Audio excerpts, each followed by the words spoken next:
বিসমিল্লাহির রহমানির রহিম। আসসালামু আলাইকুম। Welcome to my another morning blog video Farzana's lifestyle. শুভ সকাল সবাইকে। অ্যাকচুয়ালি আমার আজকে ব্রেকফাস্ট করতে ইচ্ছে করছে না।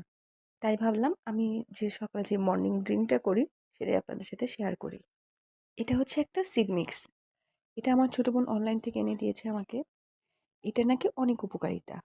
এটার মধ্যে তোকমা দানা, চিয়া সিড, হালিম বীজ, এসবগুলোর ভুসি এক্সেট্রা আরও অনেক কিছু আছে আর কি। এই সিড মিক্সটা আমি এভরিডে ড্রিঙ্ক করি না। আমার যেদিন ব্রেকফাস্ট করতে ভালো লাগে না, সেদিনই দেখা যায় যে এটার কথা মনে পড়ে। আর সবচেয়ে বড় কথা হচ্ছে এটা আমি এভাবে শুধু খেতে পারি না। আমার জন্য কেমন লাগে খেতে। যার জন্য দেখা যায় যে এটার সাথে আমি আরও কিছু মিক্সড করে খাই। এই ড্রিঙ্কসটা মেক করার জন্য আমি মগে পানি নিলাম। আর এই পানির মধ্যে এখন আমি দিয়ে দিব ২ চামচ সিড মিক্স। দেন এটাকে এখন আমি ভালো করে মিক্সড করে নিব। এই ড্রিঙ্কসটা যখন খাবেন তার ০.৫ ঘন্টা আগে এটাকে ভিজিয়ে রাখবেন। আমি এর সাথে এক্সট্রাভাবে 1/2 টিস্পুন চিয়া সিড আর 1 টিস্পুন ইসবগুলের ভুসি মিক্সড করে খাই।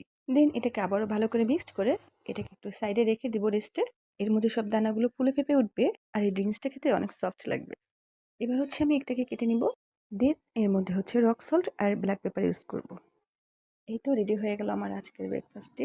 এখন এটা খাওয়ার আগে আমি এর মধ্যে হানি মিক্সড করে নিব। কারো যদি ব্রেকফাস্ট করতে ইচ্ছে না হয়, না খেয়ে থাকবেন না। এমন হেলদি কিছু খাবেন। সো কেমন হয়েছে আমার আজকের মর্নিং ব্লগটি? অফকোর্স কিন্তু কমেন্টস করে জানাবেন। ভালো থাকবেন। Thank you for watching. আল্লাহ হাফেজ।